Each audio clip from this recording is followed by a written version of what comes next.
This week on the Band from Ringside podcast, BFR Underground, JCB is taking over. I'm talking Sonya Deville. I'm talking Velveteen Dream. I'm talking Renee Young, The Weekend Wrestling, New Japan as well. Then I'm going to flip it over and give my predictions for NXT TakeOver 30 and SummerSlam for the weekend. This week is BFR Underground on Band from Ringside podcast.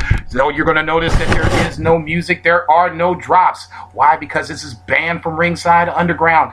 We're not telling everybody that we're doing this. I'm just taking over because I can. I snatched the equipment and I'm doing the podcast solo dolo. Let's just say that this is Jason Cornelius Bell, a.k.a. Facey McGrady, a.k.a. Black Maverick, if you will. Shout out to my boy Bo. I know you didn't give me that shit, but I made one up anyway. At least Facey McGrady, people call me Black Maverick by wearing sunglasses. But that's another story for another time. Shout out to my boys, Two Beer Zach and Bill. They're doing taking care of business on their own personal lives. So they're going to leave me in charge for the week. So that's why we're doing this a little different. It's going to sound a little different, but hopefully it will be the same entertainment value that you have come to know and love from your boys at BFR. So without further ado, I'll allow us to bow our heads as I read from the latest edition of the Band from Ringside podcast, volume 169, chapter 3, verse 14. And the good smart saith, hashtag boo the heels. Listen, share, subscribe, repeat. We're going to jump into a little wrestling here in a little bit, but let's take care of our local sponsor this evening, this week, this month, this year. F&B Eatery on the corner of 3453 Southampton and Marquette, home of the greatest smash burger in St. Louis, home of the greatest smash burger you've never heard of. You get a chance, slide on in, get you a little hamburgers on the way to go curbside. Still not available to dine in yet. Still limited hours. So like I always say, every week, go on Facebook, go on Twitter, go on Instagram, F&B Eatery. He'll tell you the times. All you have to do is not meet me there, beat me there. Take the kids, get them away from the wife, so that way just before school's getting ready to start, because I know school's getting ready to start for some. Maybe it started for others. This might be a way to get the kids out of the house, give mom her time so she can decompress. Maybe you need some time away from mom so you can decompress. Maybe mom needs time away from dad so she can decompress. There's decompression everywhere you want to slice and dice it. So like I said last week, in this big-ass shit pie that we call 2020, grab you a spatula, slice you out a piece of a little happiness, call it F&B Eatery on the corner of 3453 Southampton, and tell them that Band from Ringside sent you. And without further ado, we're going to jump right in. We're going to talk about a little Sonya Deville being abducted over the weekend. I guess it was earlier this week that I saw this on Twitter. Shout out to Blood Girl Raven for tagging me on Twitter, which reminds me, Twitter-wise, please follow us on Twitter at BFR Pod, at BFR Bill, at BFR JCB, at BFR Zach, all lowercase letters with an H, and at BFR Lucha Chris. Give us a follow. We'll entertain you there as well. Like I said, shout out to my girl, Blood Girl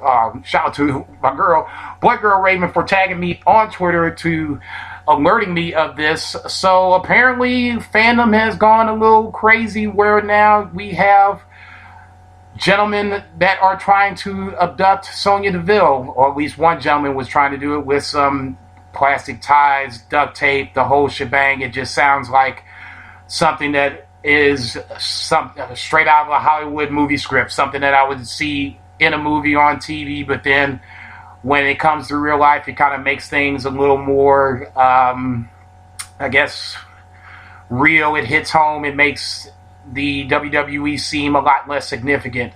Fortunately for Mandy and Sonya, apparently Mandy was there. This is Sonya's house that this gentleman broke into. Mandy Rose was there. They both escaped without harm, and obviously this gentleman was not assaulted, but arrested. I'm not sure if charges were filed as of yet, but the main thing is that he is no longer going to make any more attempts on Sonya Deville. first things first. In 2020, I would like to think that all kinds of fandom comes in all different shapes and sizes, but I would like to think that people would be somewhat realistic about their love for their favorite wrestler. I know that I saw some of the screenshots where he had reached out to Sonya, and in not so flattering fashion, where he was soliciting advice from Sonya. It just didn't look right. It didn't come across right. These wrestlers are role models, and you shouldn't want them to be your role models. They're human just like we are. They're going to make mistakes like we are.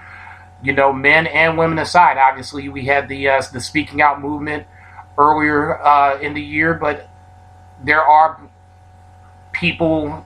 I shouldn't say that. There people make mistakes.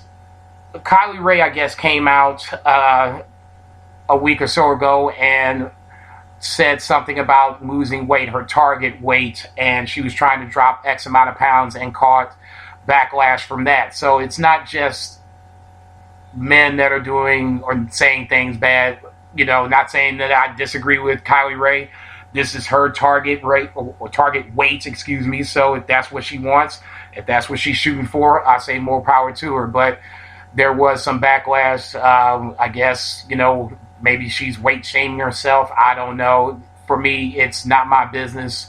It's Kylie's body, and if she wants to drop 10 or 15 pounds, whatever it is, then that's her business. I have no business talking about anybody with weight gain or loss. I'm sitting here solid at $165, and I'm good with that. So ultimately, you want to be just comfortable in your own body and comfortable in your own skin. This is where I think some of the fandom is coming out of the box, where you have these people that are, in this case, so over the top infatuated with Sonya Deville that has gone a little overboard, and now we have people's lives at risk. I'm not sure exactly what he was going to do with Sonya, God forbid, if he had, you know, completed his master plan, but it didn't sound good ultimately. So I guess my main concern, well, number one, obviously Sonya and Manny are okay. That's the biggest thing, you know, kayfabe style aside.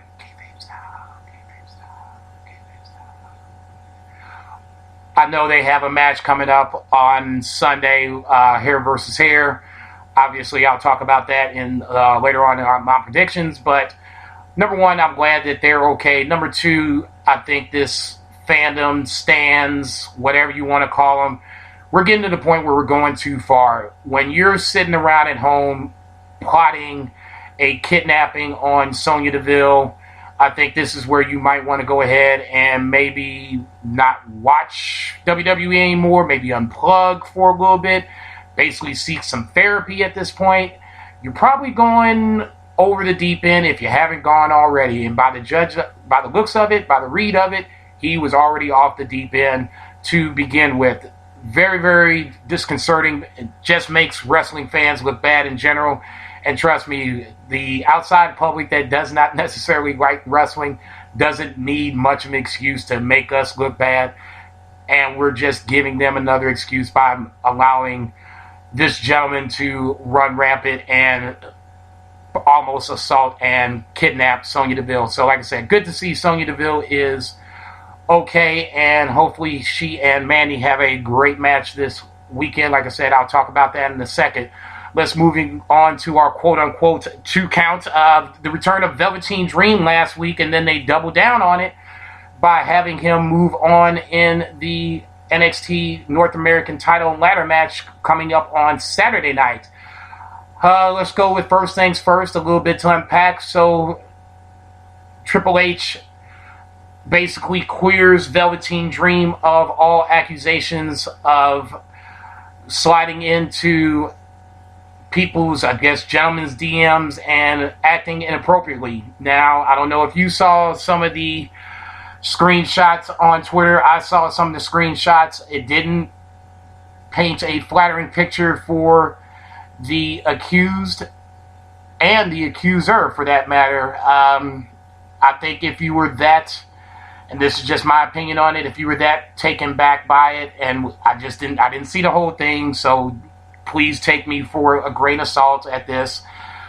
It did not look like he was really, the accuser did not look like he was really trying to push back on any of the advances on the screenshots that I saw. If Velveteen Dream is asking me if I'm packing, this is probably where I'm going to say it's really none of your business, or we're not talking about that. We're talking about, getting me in shape to be a WWE superstar.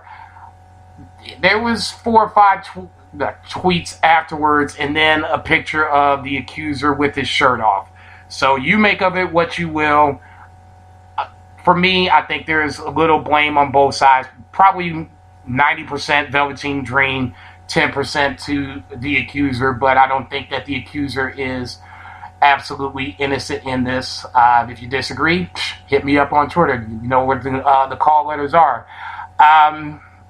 I guess my biggest problem with this whole thing is that the police aren't involved. If this is this big a deal where you have some evidence on Velveteen Dream, I would like to think that you would come forth with this evidence, go to the police, and let them take care of it. Triple H, I don't think, will do an adequate enough job to have justice served. Triple H obviously has a conflict of interest here. I'm not sure if Velveteen Dream is his guy or not, but obviously Velveteen Dream has been pushed pretty good up until very recently, where he and Adam Cole have crossed paths, and then you had the multiple allegations of him Dream sliding into gentlemen's DMs. So I'm not going to sit up here and say that Triple H is probably the most trustworthy source. So I would have liked to seen, and maybe I'm wrong, maybe I haven't seen this, I would have liked to seen the authorities get involved in this, just so all the bases are covered. So there is, I would like to think, a more of a thorough investigation. I'm not going to get into a whole law enforcement rant about how I'm not a big trustworthy believer of law enforcement in 2020, but I would have liked to have seen this go outside of the WWE umbrella, if you will, and get the local authorities involved and let them be judge, jury, and executioner if that was to be the case. Like I said, to me, Triple H has something to gain out of this, and to me, it was proven with the booking on NXT in the main event, which I will talk about here in a little bit. But obviously, Velveteen Dream does win the final spot in the North American title match on Saturday for the North American title match, ladder match on Saturday. So I think there's something to be said about that. I'm not a huge fan of him even being involved in being in the match to begin with, much less winning the final spot. Like I said, I'll talk about that more in my NXT breakdown. Final thought, third count, is Renee Young. So obviously, if you haven't heard, Renee Young has requested her release from WWE, and apparently it has been granted. So I guess what's next for Renee Young? For me, she can go pretty much anywhere she wanted to. She had a little brief stint on ESPN. Obviously, everybody's clamoring for her to go to AEW. I don't think that would be necessarily a great landing spot for her. ESPN sounds decent, but I think she could easily go to any of the major networks, CBS, NBC, Fox, ABC, and get a role on a morning show or afternoon talk show, something like that.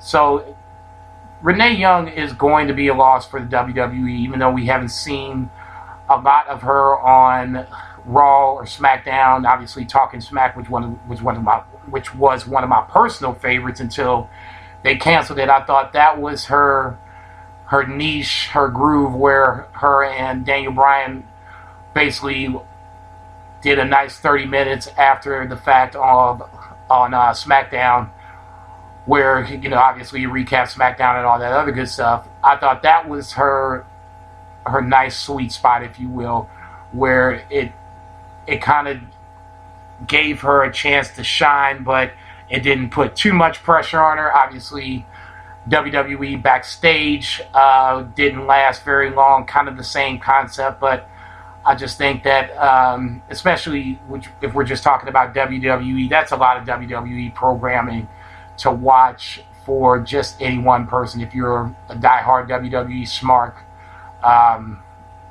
Raw's Monday, Backstage Tuesday, NXT Wednesday. I'm sure Main Event is probably sprinkled in there on Wednesday. Thursday would have been NXT UK. I'm pretty sure they just had one of their first new episodes back this week. I'll have to check that out. Friday would be SmackDown and 205 Live. So that's just a lot of WWE programming to keep up with. So I'm not too surprised that WWE Backstage kind of fell by the wayside. I wasn't a huge fan of it to begin with, and like I said, I just think that just on the WWE umbrella alone, I think it was a lot for anyone smart to handle if you were just watching all of WWE. If you're like me and you watch everything, you're definitely not watching WWE Backstage. It's too much for one person to handle, where you can spend that hour watching something else. So moving on to something else, we're going to kind of jump around a little bit, going on the week of wrestling that was. Kind of staying chronological, but I was kind of thinking about, the different promotions, what I wanted to talk about, what I didn't want to talk about, which I want to talk about everything, but we're just kind of going to go chronologically and move from there. So, starting off the week, you had the AEW Women's Tag Team Tournament semifinal matches. You had Team Swole, Big and Little Swole versus Brandy and Allie. If I didn't know any better, I would say Brandy is slowly but surely making a heel turn. I mean, this action figure is really taking center stage, and she's making sure that everybody knows that she has an action figure, and most everybody else doesn't. Allie was already kind of heelish to begin with. I've said on Twitter many times I've been waiting for the knife to kind of slide into QT's back slowly but surely so it can complete the heel turn. So maybe this is a heel turn together. Didn't feel like it that much in the match, even though they did beat Big and Little Swole by distraction finish. Britt Baker, God bless that girl. I cannot wait for her to come back off of the injury reserve list and get back onto TV full time. All Out is a few weeks away. It might be a stretch, but maybe, just maybe, we see her at All Out. But she distracted Big Swole to help the Nightmare Sisters pick up the win, so they move on to the finals against Diamante and Ivelisse, who pick up the win against Ty Conte and Anna Jay. I think this is probably the way to go at this point. Nightmare Sisters was probably the team that was the shoe-in to be in the finals. Who they were going to face in the finals was always the question. I like the team of Ivelisse and Diamante. They have a nice little underdog story. I've said many times that I think that Ivelisse should be one of the few that get a contract to be signed for AEW moving forward. I know that many people have told me she's had backstage heat. I get that, but at a certain point, maybe we have to worry about backstage heat when that backstage heat comes. The AEW women's roster is thin, and if you're not going after Tessa Blanchard and you're not trying to bring her home, this is another good quality wrestling woman that you can add to the AEW roster. Diamante as well, quality to add to the roster to give this roster that is desperately seeking some sort of help outside of Nyla Rose, Sheeta, Penelope Ford, Big Swole. I mean, those are the ones that are at least active, and then you obviously have ones that aren't active. Britt Baker, Rio has been MIA since the pandemic, so you need some names, and in this case, you got a couple right there in Diamante and Ivelisse that can come in and at least have a good match for the Tournament Cup final. They might win it. I don't think that they will, but they might win it. I do like Anna Jay. I think she's just very, very green. It's just going to be very much a work in progress. I like Ty Conte. I don't think she got enough of a chance in NXT. She could be a decent heel. I like her mixed martial arts background, so that can be something that she can use moving forward. She's one of the few that I can think of off the top of my head that would have an MMA background in the women's division. So if you were to keep her around, maybe you kind of lean on that to help her get over moving forward. So like I said, this coming Saturday is the finals for the AEW Tag Team Tournament. I'm leaning towards the Nightmare Sisters.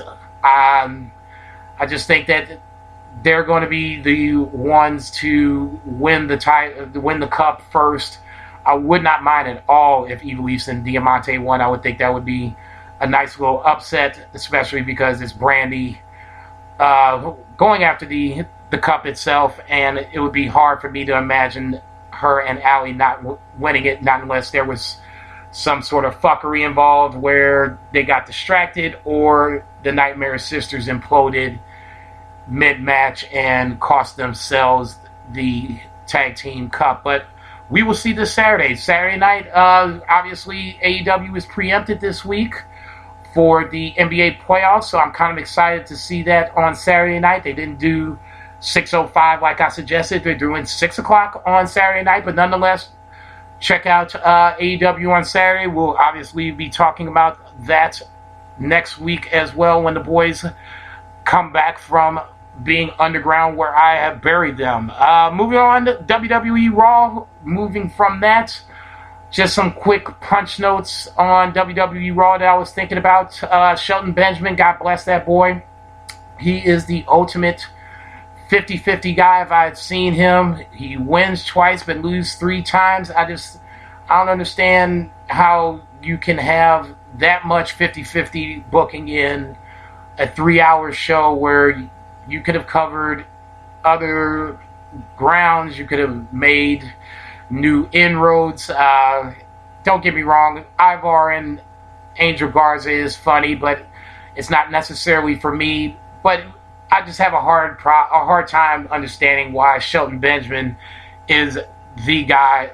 If anybody, I don't care who it is, nobody should be losing 3 times on a Monday Night Raw, much less wrestling 3 times on a Monday Night Raw. I have a huge problem with that. I think Shelton Benjamin is an amazing athlete, and once again, this is a issue with WWE and its booking where the athletes aren't left to be athletes. They're left to be taken advantage of by poor booking.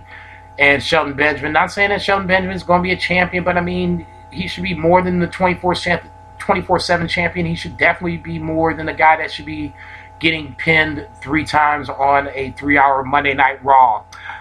Mickie James and Natty had a match. You might not have known it because Seth Rollins comes out to find out where Rey and Dominic Mysterio are. Now, first things first, I like Mickie James. I thought when we're doing our NXT TakeOver do-over series, her and Asuka had a really solid match. Nothing great, but it was a good match to get Asuka over more and to put Mickie James back on the map. So if Mickie James is coming back from injury and the pandemic, is it too much to ask just to focus on that match and then let's have Seth do the search for Rey before or after the match? I mean, I don't understand why you want to do it right in the middle of the match, because at a certain point I'm starting not to pay attention to the match. I'm more worried about, and I'm using worried in air quotation marks, I'm more worried about what Seth is talking about. And you don't have the match with Natty or Mickie James, which I'm not necessarily saying that it's the worst thing in the world. I'd rather them have that match where the spotlight is focused on that match and moving whatever storyline you want to move forward with those three women, Lana included, or focus on the Rey Mysterio, Dominic, Seth Rollins triangle, where you give them their own time, you let that angle breathe. Personally, I don't think you need to do too much more with this program. I think Dominic getting baptized by Seth and Buddy Murphy last week was, for me, enough I needed to see. It was a initiation, to say the best, and for me, that's good enough. I don't necessarily need to see Dominic get his receipt back to Seth the following week. We already kind of, for me, we're wearing the kendo stick a little thin. Okay, for me, a little goes a long way. Both sides got to use it. If we're going to do something, I would kind of like to hope we go away from the kendo stick, but at this point, we're pretty much throwing everything out the window with this feud, so I guess, I don't know. Like I said, for me, this feud doesn't necessarily work for me. I just have a problem with Dominic and Seth being the first match for Dominic. Unless Ray gets involved, I just have a hard time seeing Dominic winning this match, but I will give my official prediction later on in the pod. Nia versus Shayna Baszler, we've had their interaction last week and a couple of times on Monday. I guess this is creative throwing something with these two.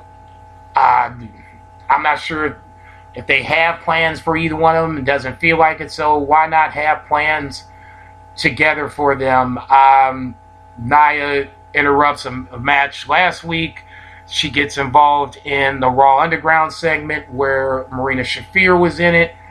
Basically, where Shayna Baszler is, Nia Jax is quick to follow. Now, at some point, Nia Jax is going to have to come off suspension, and we're going to have a Shayna Baszler Nia Jax match. But I guess, is Shayna Baszler the face here? I mean, WWE doesn't do face versus face and heel versus heel. I guess Shayna be a tweener? Is this tweener versus heel? I mean, to me, Nia Jax is the undisputed heel here.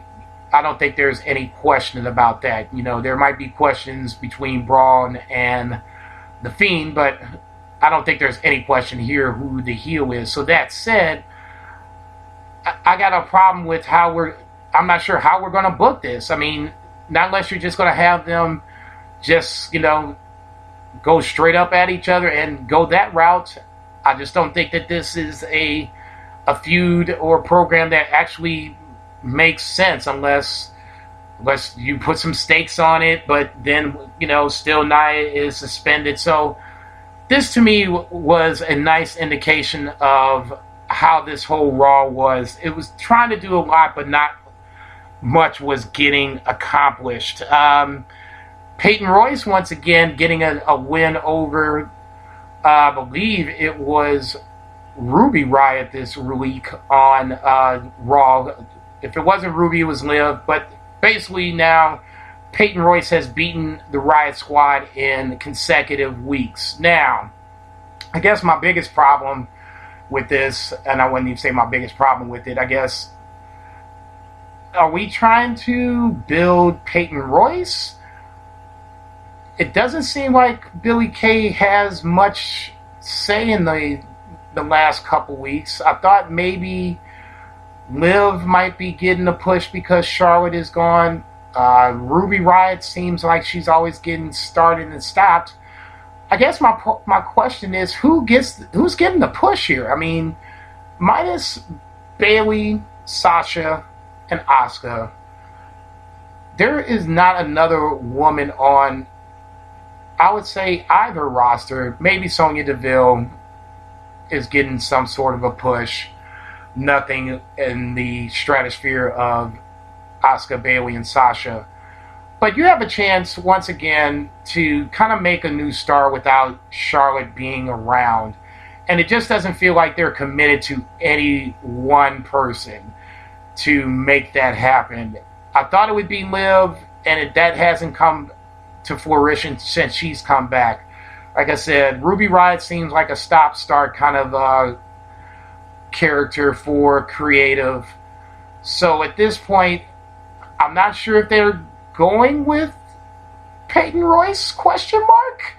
Back-to-back wins might lead me to believe that, but this is WWE, and this is the same show that had Shelton Benjamin lose 3 times.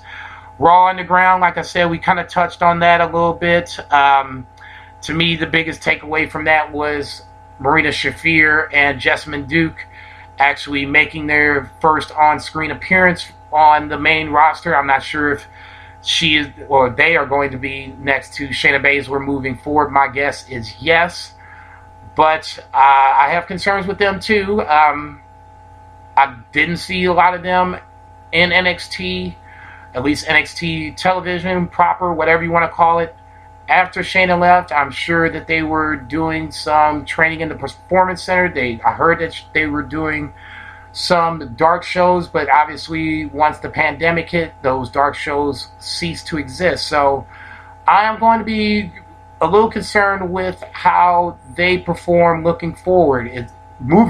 If this is probably going to be Jessamine and Marina's best place to shine for the moment, until they can get some more green off of that apple. Raw Underground does not seem like it's being taken too seriously, and it feels like mixed martial arts, for lack of a better word.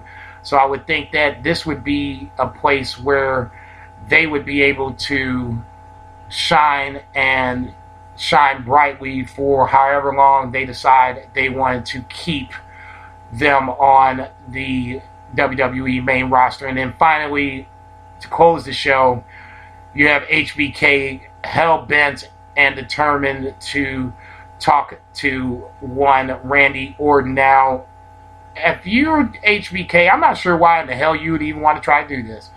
Randy Orton has been kicking the heads off of any and all legends, including his mentor, Ric Flair, the week before. So I know Shawn's a man of God and everything, but I don't even think that God Almighty and Shawn Michaels would have been able to talk Randy Orton off of the ledge of kicking Shawn Michaels' head off.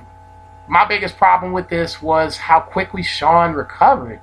I'm not saying he walked away from the scene of the crime, but pretty much everybody else was laid out, and Shawn was kind of coming to towards the end of the show. So I'm not sure if this was a glancing blow or anything like that, but I don't think that Shawn sold the punt very well like the other legends have. But nonetheless, it continues the story of the new and improved Legend Killer 2020, Randy Orton versus Drew McIntyre, who arguably Randy Orton might be the biggest threat to Drew McIntyre next to, obviously, Brock Lesnar that he has faced coming for the WWE Championship. So that's going to be very interesting. That's probably the match I'm looking forward to the most over the weekend from WWE.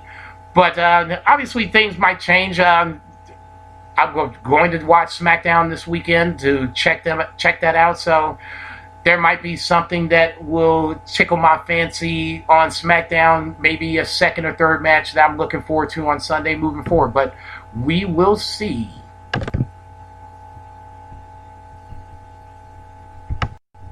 Alright, now we're going to jump into a little Impact Wrestling. I know we never talk about Impact Wrestling, but guess what?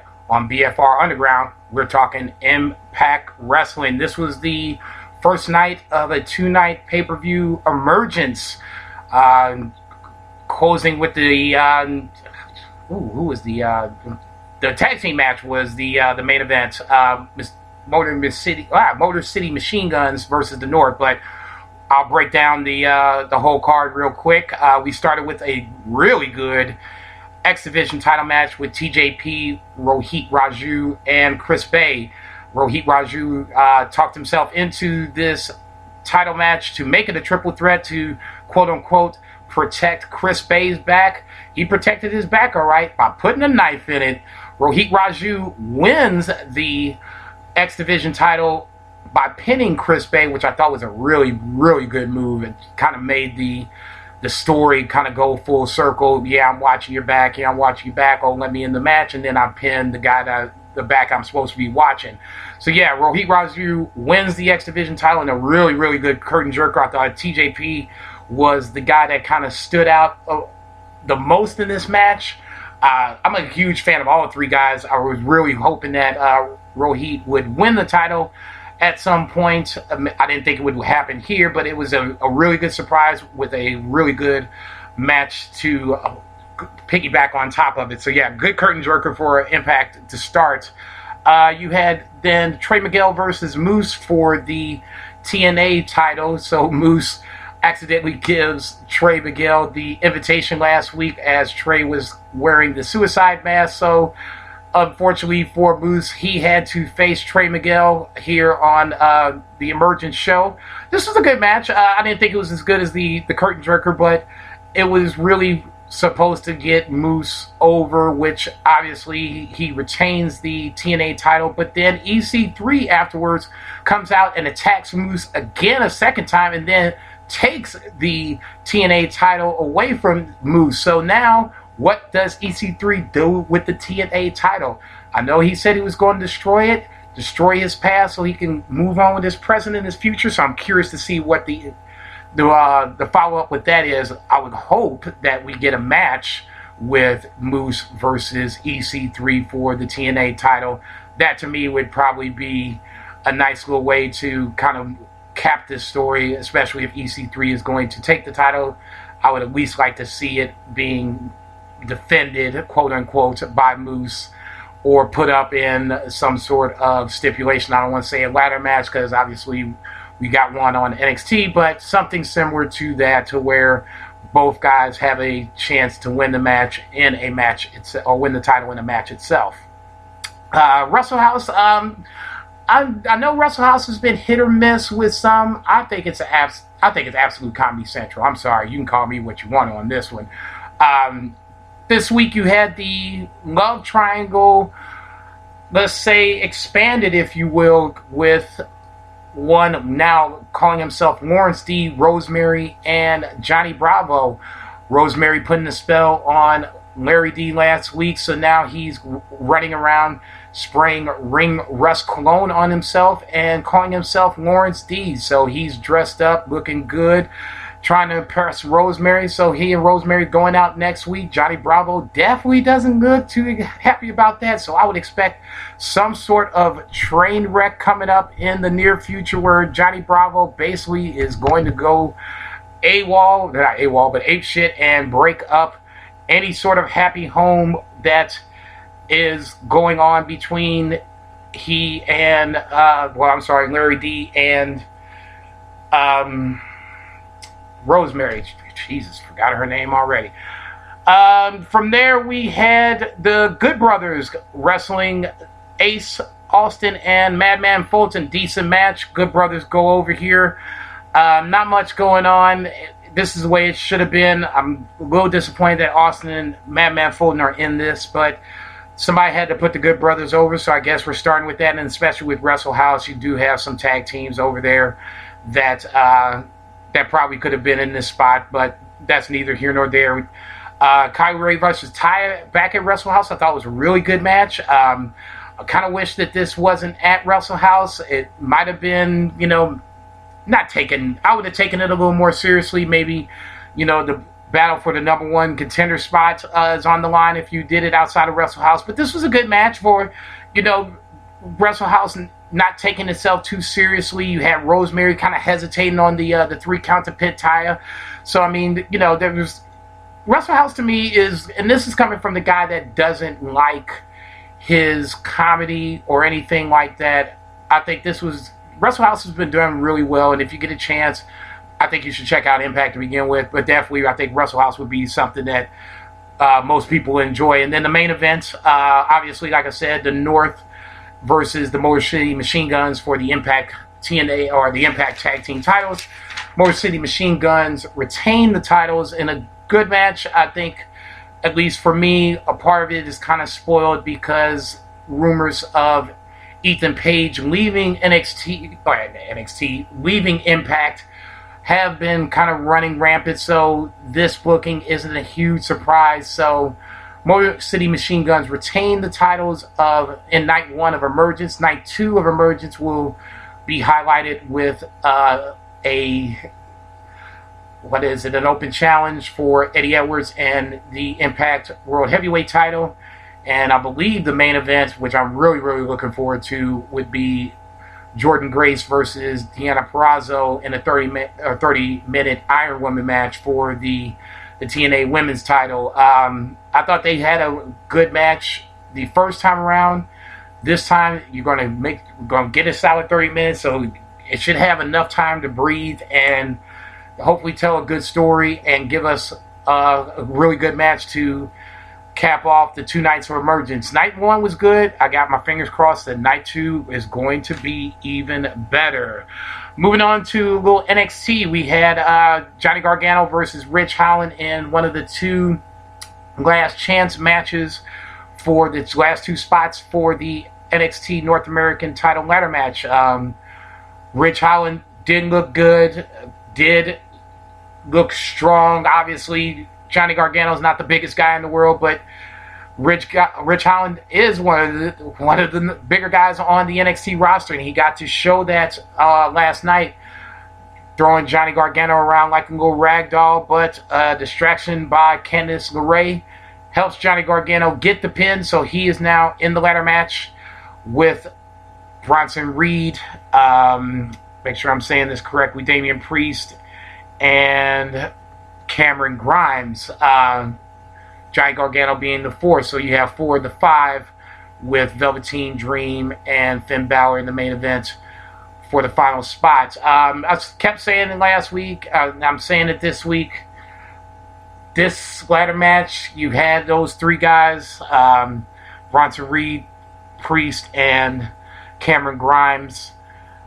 That's the present and maybe the future of NXT, but I said you needed a little star power, so there was a little star power thrown in with the addition of Johnny Gargano. You had a little build for the Dakota Kai and Io Shirai title match where Raquel Gonzalez makes her triumphant return and allows Dakota Kai to get the upper hand on Io Shirai moving forward towards NXT TakeOver 30. Raquel comes out, gives Io a big boot to the face, and they proceed to give her the business, as they say, in the ring to close out that segment. I thought that I was looking for Raquel to be more involved in this storyline, but now that she's here, for me, it's better late than never. So I'm excited to see how they book this match, this title match for Saturday. Like I said, I'll give my official predictions here in a little bit. I'm not necessarily convinced that Dakota Kai is going to win, but having Raquel Gonzalez in her corner definitely doesn't hurt. Moving on, you had Legado del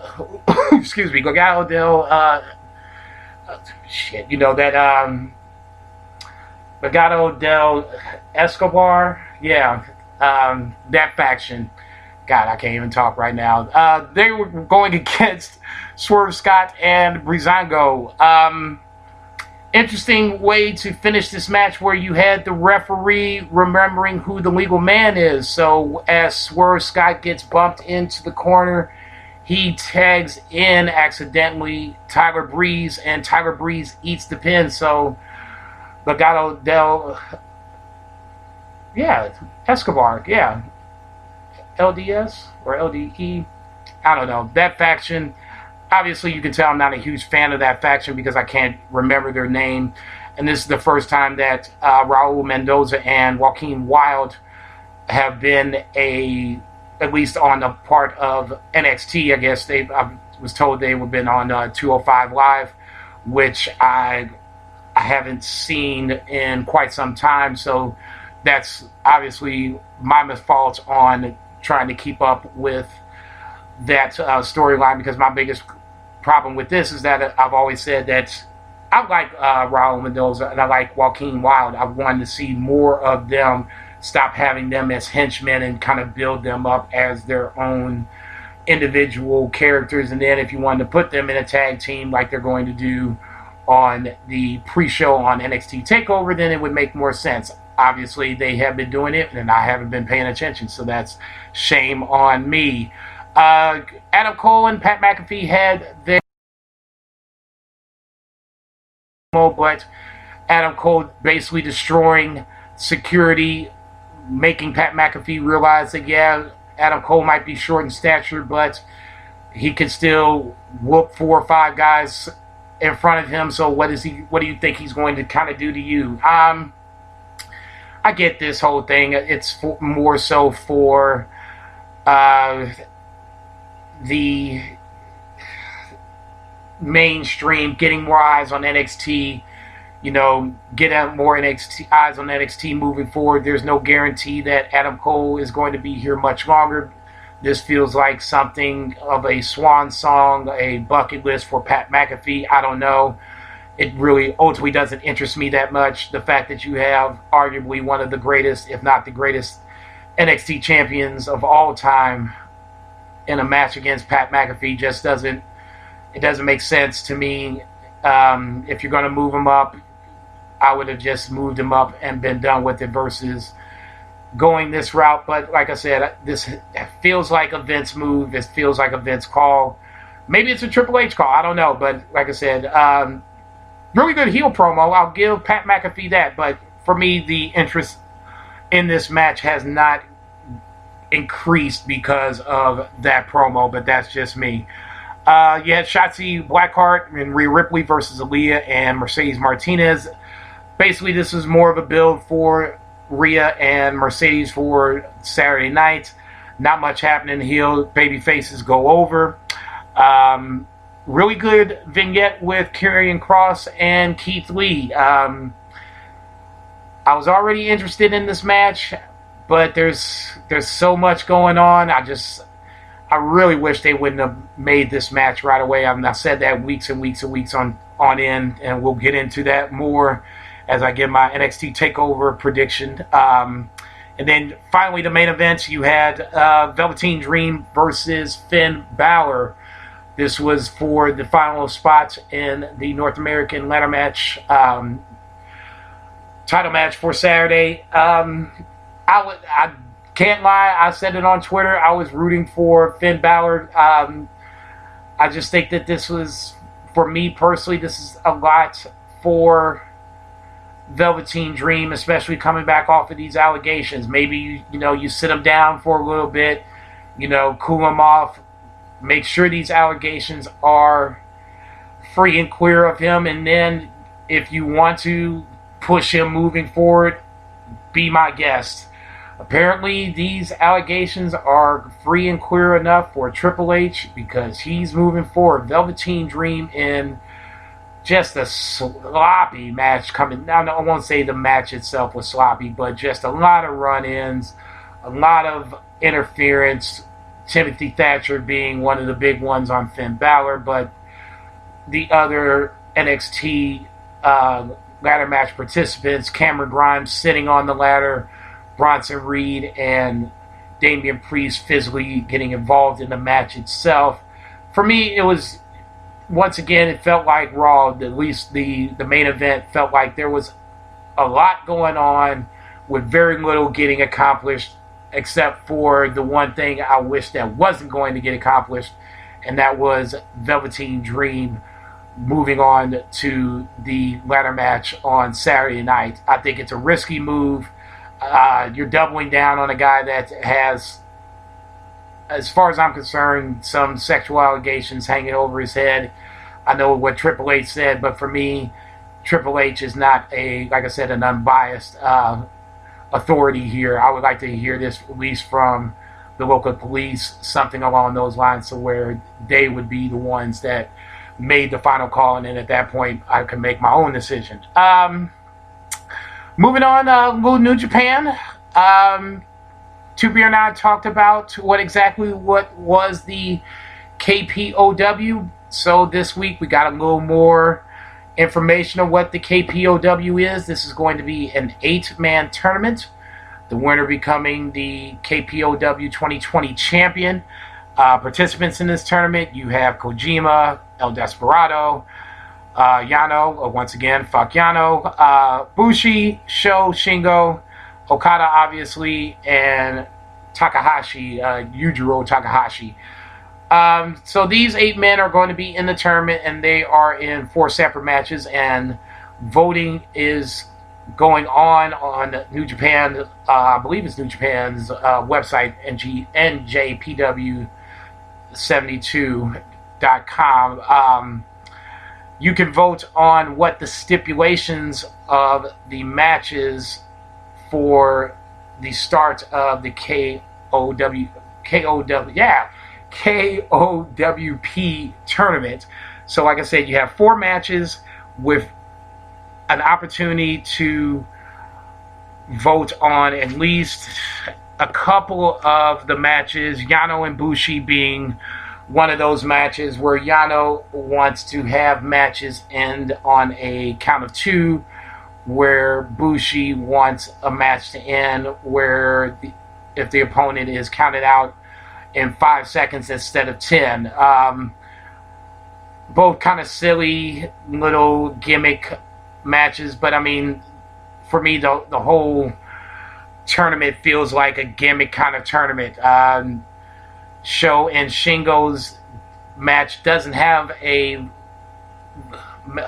something you can vote on, but it's already a submissions match, so the match can only end on a submission in some form or fashion. So that match, obviously, you don't have to vote on. So I'm kind of curious to see what what Sho's go-to submission would be.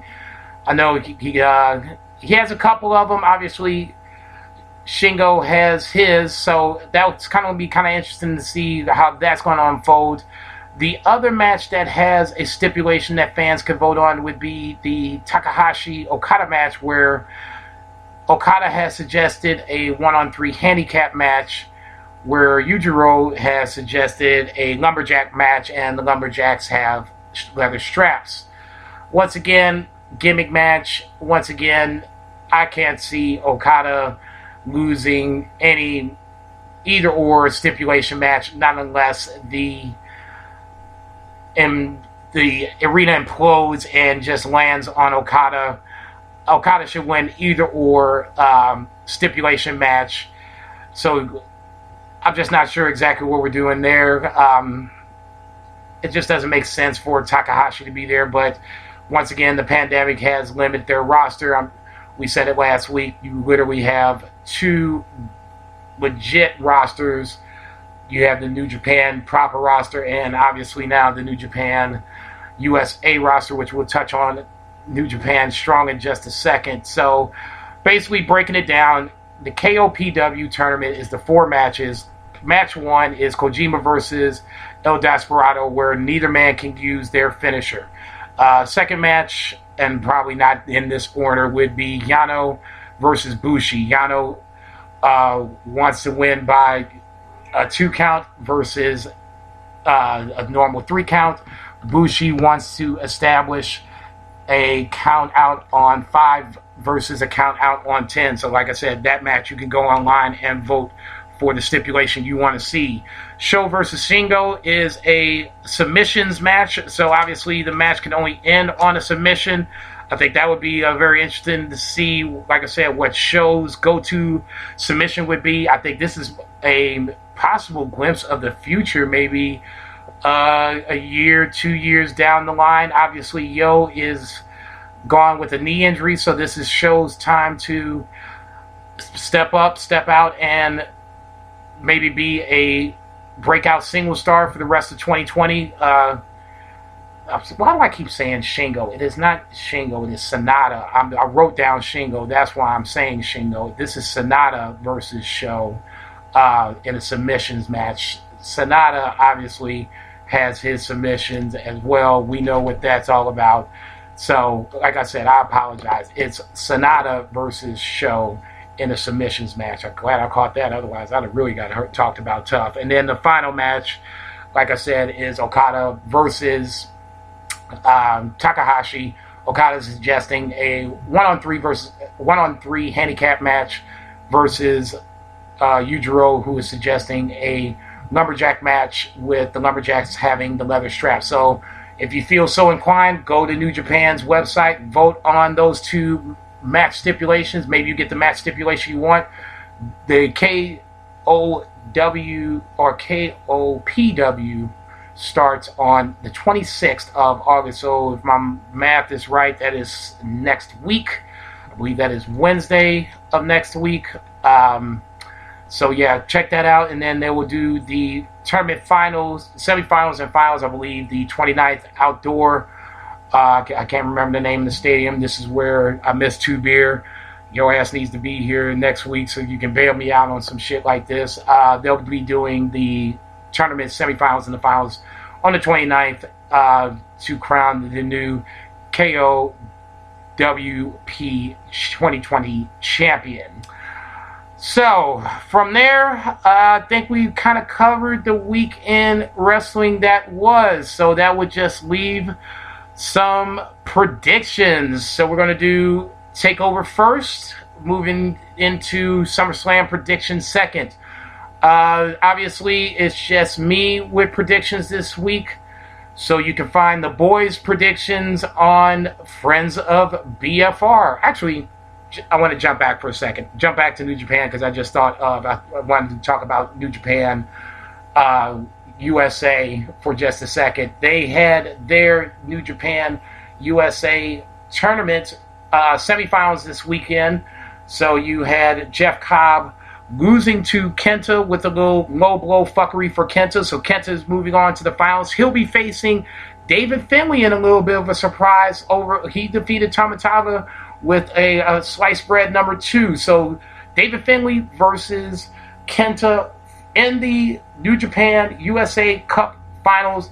The winner is now the number 1 contender for the U.S. title. Still held by Jon Moxley, if I'm not mistaken, but we're going to figure that out. If I had to take a guess, I'm saying Kenta wins. So check that out on New Japan Strong this Friday, tomorrow actually, and then the return of Switchblade Jay White, which I'm excited for because, like I said last week, so at some point he's going to have to go back over to New Japan proper and rain havoc within Bullet Club, because there's nothing greater in the world than having a heel faction implode in front of your eyes. So yeah, check out New Japan Strong on New Japan World Friday nights. I believe it's 10 o'clock. Don't quote me on that, but it's Friday night. Check it out if you get a chance. Now let's talk about NXT TakeOver. We're going to do my NXT TakeOver predictions. I'm not going to start with anything in particular. Just going to look and go with the pre-show. Pre-show match first actually is Breezango versus Oni Lorcan and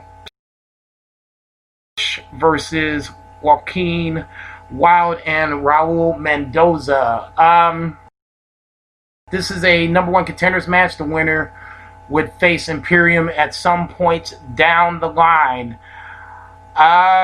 Just looking at it, I haven't made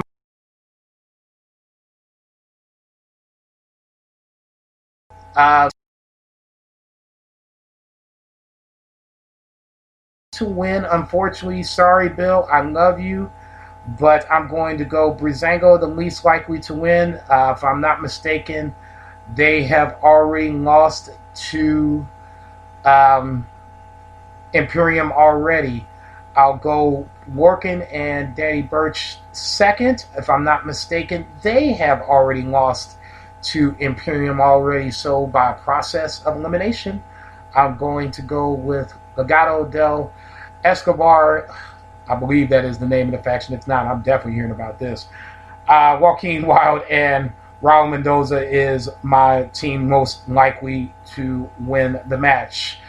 Next up, we have Finn Balor versus Timothy Thatcher. Now, Timothy Thatcher got involved in the main event last night by getting interfering in the match, getting involved with Finn Balor, basically taking off his legs so Velveteen Dream could drop the elbow and get the pin. So there is a little get back involved here, but unfortunately, I got the sneaky suspicion that Timothy Thatcher is going to be the one going over here, so Finn Balor can't get his receipt. I'm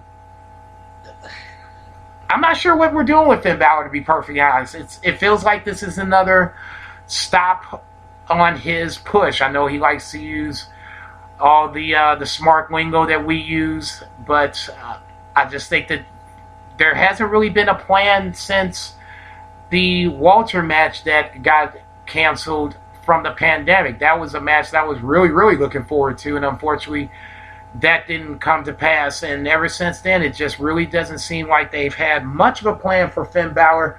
I hope I'm wrong, but my pick officially is Timothy Thatcher. Adam Cole versus Pat McAfee. Like I said, this is for the mainstream to hopefully get more mainstream eyes moving forward. Apparently, NXT did very well in the absence of one AEW this week. I'm sure that the same will happen when NXT is taken off the air, or not taken off the air, but moved to Tuesday instead of Wednesday coming up for the NHL playoffs. I would assume that AEW's ratings will go through the roof. That being said, I think this is a precursor to those rating battles moving forward.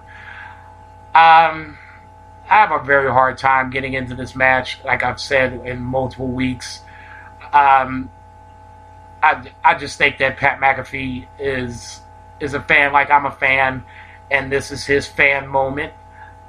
He talks a good game. I'm concerned on how he will look inside the ring. Adam Cole has his work cut out for him. He will have to do a lot of the carrying of this match, a lot of the selling in this match. He will have to tell the story, and I'm curious to see how this story is told. I could care less as long as Adam Cole gets the win. I'm taking Adam Cole. The women's title match I want to talk about next, Dakota Kai with Raquel Gonzalez in her corner versus the champion Io Shirai. I like Dakota Kai. I did not realize that she was in Stardom until a few weeks ago. For those who follow me on Twitter, I've just finished up Stardom this week, so I'm up to date. Go Jason. Big accomplishment this week. My life is so pathetically bad that accomplishing Stardom, being caught up to date, is the best thing that's happened to me this week.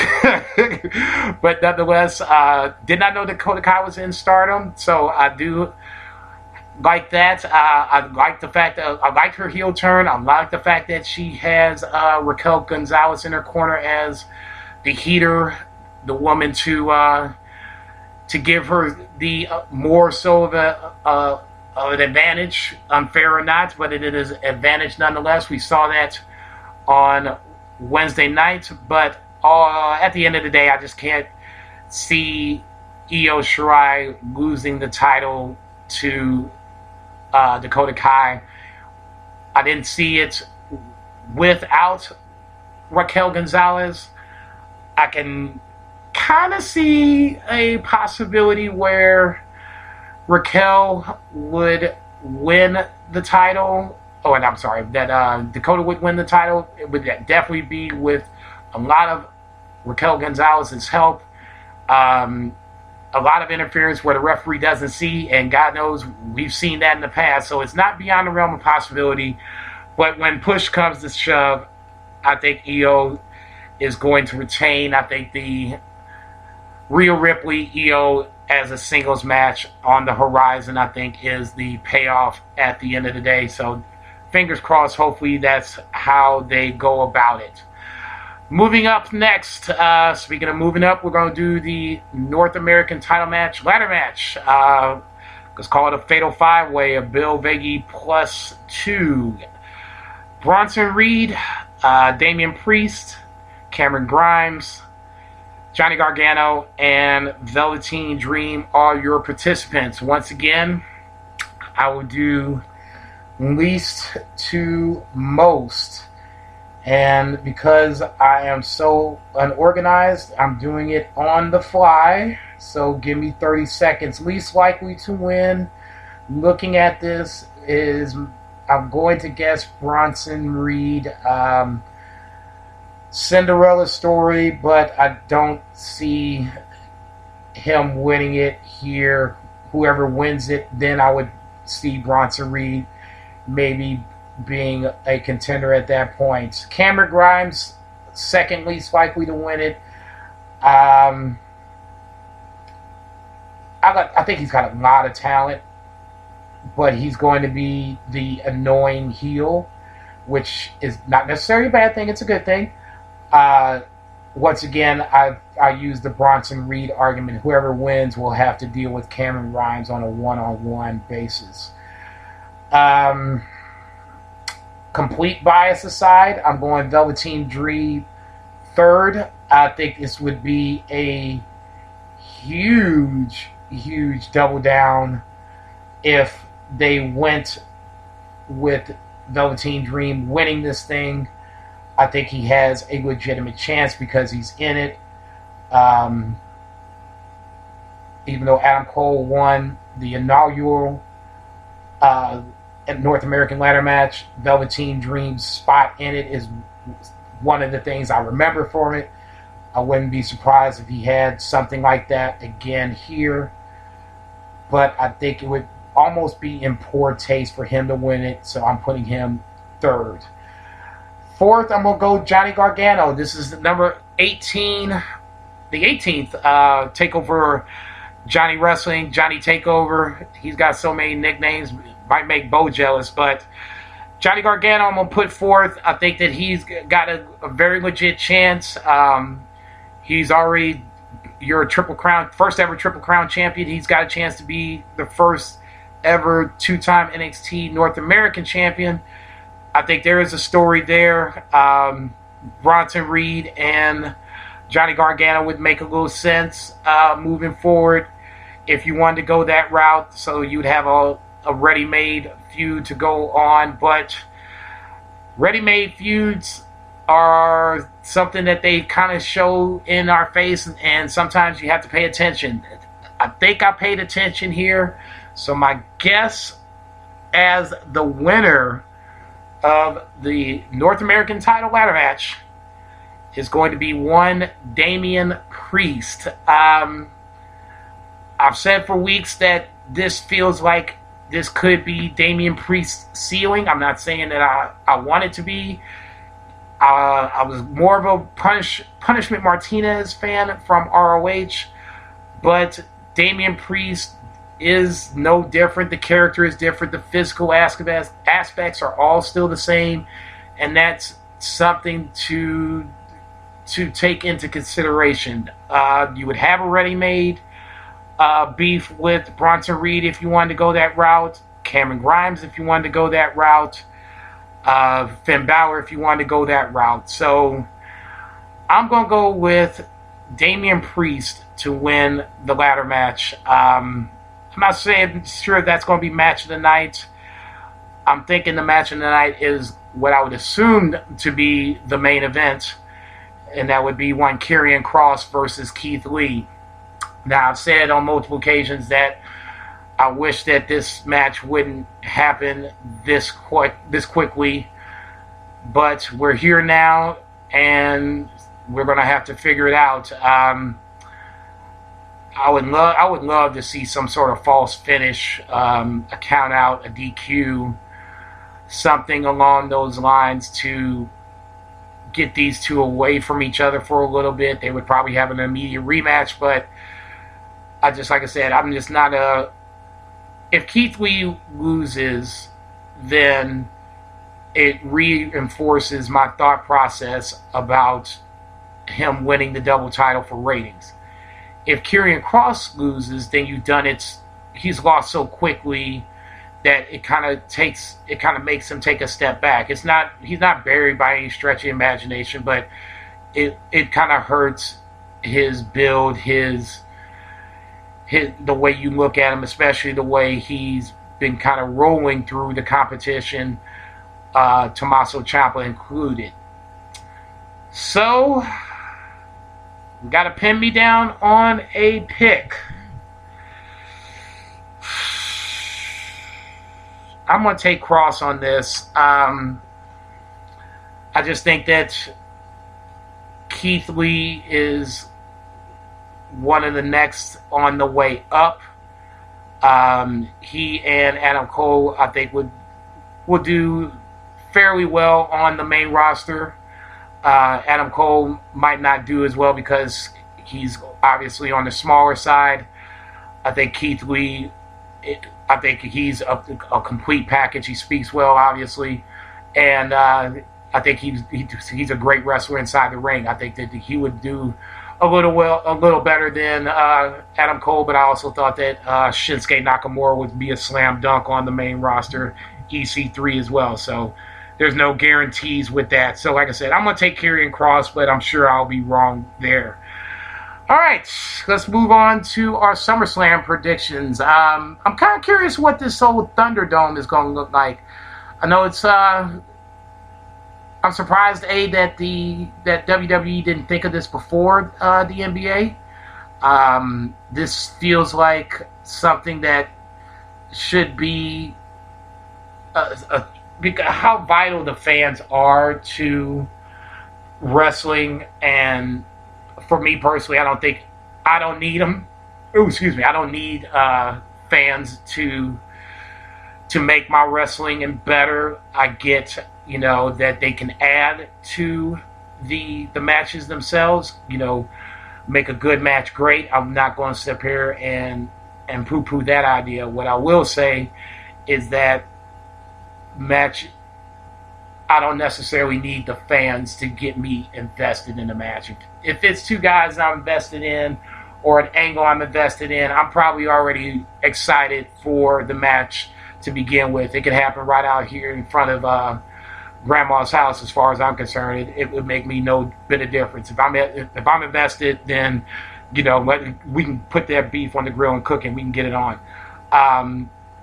I'm just, like I said, I'm really surprised. That's part of the reason why I'm going to watch SmackDown, is to kind of see the sneak preview of this Thunderdome, and B, more importantly, like I said, I'm really surprised that WWE didn't do this first and capitalize on this first, moving forward with virtual fans. But hopefully nobody does anything stupid, so that way, if this is a success, they can do that moving forward, and maybe other promotions will do that as well. All right, let's jump to the cards. Street Profits versus Andrade and Angel Garza for the Raw Tag Team Championships. Obviously, we saw Selena Vega as the culprit for poisoning Montez Ford. I'm not sure why she was jumping off of the ring apron towards Bianca Belair. That was just silly to me. I mean, it's not like Bianca was going to drop her. I mean, she's basically going to plant her like nobody's business. Nonetheless, that's neither here nor there. I really, really want to pick Andrade and Garza here, but I think now finding out that Selena was the one to poison Montez Ford, this is where the heels have to get their comeuppance. I'm going with the Street Profits. Next up, Apollo Crews versus MVP, where you have Shelton Benjamin and Bobby Lashley banned from ringside. God, that's next week. I want to get the banned from ringside drop on this bad boy. We've been saying I've been saying I wanted to do that for a long, long time. The fucking show is named Banned from Ringside. We should have a Banned from Ringside drop. Anytime anybody says Banned from Ringside, it can always change. You know what I'm saying? It doesn't have to always be the same person, but neither here nor there. Apollo Crews versus MVP, you say. Ugh. I'm going to take Apollo Crews. MVP shouldn't need the title, I shouldn't say deserve the title. I hate when people say that this person deserves the title, this person deserves a push. Nobody deserves anything. Vince just figures out who he wants to push. I'll take Apollo Crews. Next up, we're going to have Dominic Mysterio versus Seth Rollins. Basically, anything goes. I'm sorry. I know anything goes, but if Seth Rollins beats his dad but then loses to the son, that's not a good look on Seth. I'm going to take Seth Rollins to win here. One of two women's title matches. You got Sasha Banks versus Asuka. I'll start with that first. One of the Golden Role Models is going to lose because obviously you have Bayley versus Asuka after Asuka wins the right to face Bayley at SummerSlam in I believe it was a Battle Royal. Now, this is what I'm talking about, okay? Just quick sidebar for 30 seconds, and I'll give my picks for both matches. You got a whole goddamn roster of women. A whole goddamn roster. And you gonna pick Asuka twice. That don't make no damn sense. Okay? I like Charlotte. Dare I say I love Charlotte. I'm a Charlotte Mark. Guilty as charged. Okay? But I'm not going to sit up here and say that she's the end-all, the be-all for WWE. There is other talent there. Obviously, they push Sasha and Bayley. One of my favorite parts about WWE, to be perfectly honest, at this point. So now you have a chance, at least, to have somebody else go against Bayley for the title. And Asuka was the choice. This is why I hate WWE. This shit is lazy, man. Okay, that's just flat out fucking lazy. Okay? I'd rather you just pull out, if you want, okay, see, I just thought of this. This is where Liv Morgan could win. Okay? This is where Ruby Riott could win. Okay? You already blew your wad with Nikki Cross, so she can't win. But somebody else besides Asuka. I love Asuka, don't get me wrong. Okay? But I have a huge problem with how lazy this booking has been for a Bayley opponent. So, that said, I'm taking Asuka to defeat Sasha, but then to lose to Bayley. Bayley retains, but Sasha gets back the title that she probably should have never lost in the first place. It's Sasha Banks. I mean, come on. Her losing the title right away ain't the end of the world. Plus, if you set it up right, you can start to maybe move forward to the Sasha Bayley rivalry that most fans have been waiting for quite some time. Next up, we're going to do hair versus hair. Mandy Rose versus Sonya Deville.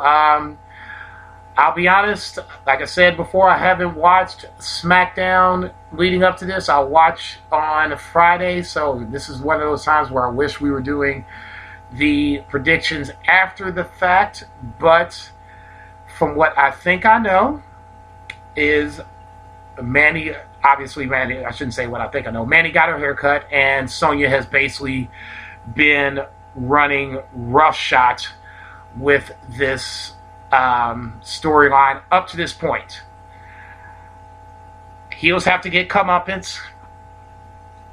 I'm not a huge fan of Mandy over Sonya. I think Sonya is the better talker. I think she's the better worker. And overall the better talent. Obviously Mandy Rose is easy on the eyes.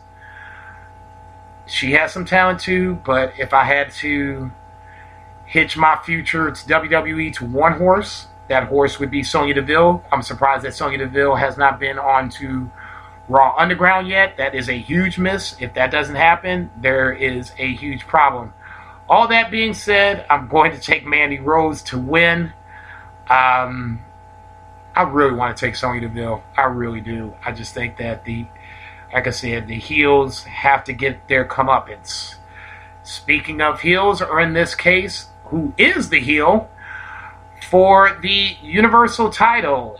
One, Braun Strowman, the champion, versus The Fiend as the challenger. This is I'm kind of glad I stopped watching SmackDown, because this storyline, as I've been reading about it, just makes my head hurt looking at it. I don't understand who's the heel here. I mean, why are we making this shit more difficult? Okay? Alexa Bliss somehow, some way is going to be the key to this. I'm not sure how the swerve happens, but this feels like WWE is overbooking this. So my prediction will reflect on their overbooking this. I'm going to take The Fiend to win the title, but I'm going to take him doing it in a matter of Alexa Bliss helping him to do it. And this is why I say that. Obviously, the first go-around was Bray Wyatt versus Braun, where Braun outsmarted Bray Wyatt. Round 2 is the Swamp Match, where The Fiend comes in and uses the tricks up his sleeve, the tricks in the swamp, the mirage of Alexa Bliss as Sister Abigail.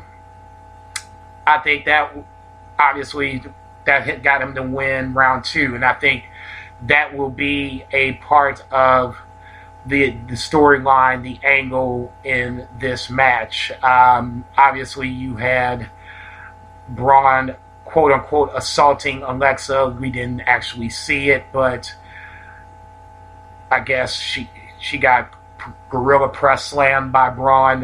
You didn't see her hit the ground, but that's what they want you to believe. And now Alexa is trying to get Braun to snap out of it. Braun is laughing maniacally on the Titantron.